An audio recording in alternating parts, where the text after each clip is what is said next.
Hey, what's going on, y'all? Knowledge coming at you again with another video. This is a video response. I got one of my subscribers that sent me a message asking me, since I work in the music industry and everything, why is it that some artists, their mixtape is better than their album? And I thought it was a interesting question that my subscriber had asked me, because people say it a lot. Say, well, this artist mixtape was off the chain, but when I got the album, it was whack. And part of the reason is because when artists do mixtapes, they have more freedom. You don't have to get the clearances on certain samples, and you don't have to go through the day-to-day processing of just clearing everything and doing the phone calls, and you got your A&R doing this, your managers doing this. There's certain things that go into place when you're creating an album that don't go into place when you're just doing a mixtape. On top of that, a lot of times you hear artists go over hot beats. It might be a hot beat that's out right now, and artists just put a nice 16 on it or whatever, or just completely just destroy the original track and just do their own twist and everything to it. So basically there's more freedom. Artists have the room to do what they want. They don't necessarily have to make this type of record, or I need a nice club banger that the record company is on my ass to make. You don't have those type of pressures. Whereas when it comes to the album, this is the type of money that's going to be generated back to the record company. So therefore, they want you to make. It depends on what type of record company you're with, because you have record companies that want you to do strictly what they want you to do and don't really give you any room to be creative. And then you have record companies where they're like, they want you to do you, but they want you to make this type of record. They want you to have that nice friendly radio record. They want you to have that club record. If you're a street artist, they want you to have that street banger. They put more pressure on you to make certain records. So a lot of times, things get rushed, and then they might say, okay, well, it's January now, we giving you to,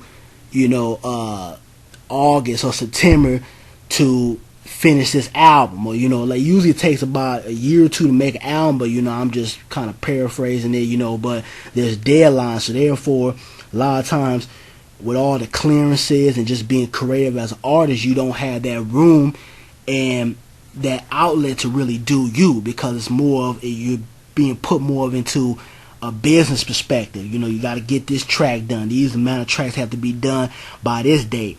And a lot of times what artists will do is they'll make 35, 40 songs and then just pick 12 or 15 that are going on the album. So then you have record company, A&Rs, or consultants that have to come in and listen to all the records and kind of pick and choose which ones go on it. And the artist has some say so into that too. But basically you're put more into a business perspective. You don't really have the room to do a lot of the things that you want to do, as far as maybe if you're just an independent artist, or you're just dropping a mixtape. So that's why a lot of times the mixtape will be doper than the album, because a lot of times the album is not what the artist really wanted to put out to the public.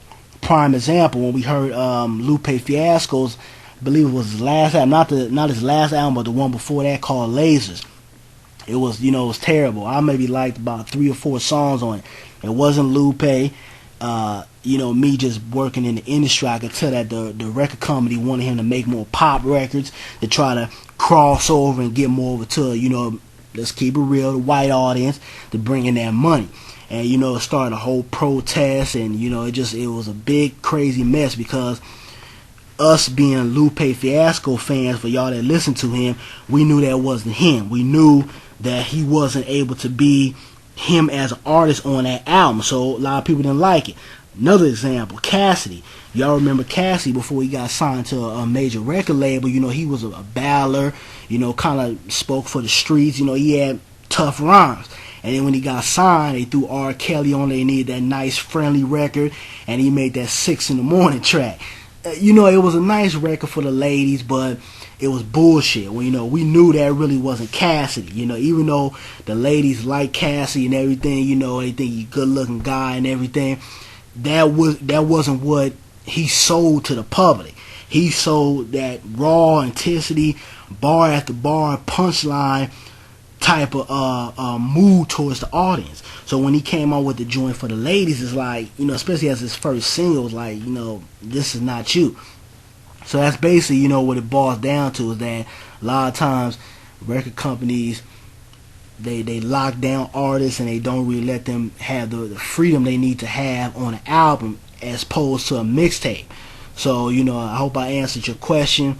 Y'all hit me up, you know, let me know if you like mixtapes better than albums. I know there's a lot of people out there who only listen to mixtapes. You know, they don't even go out and support or even, you know, take the chance to even listen to an album.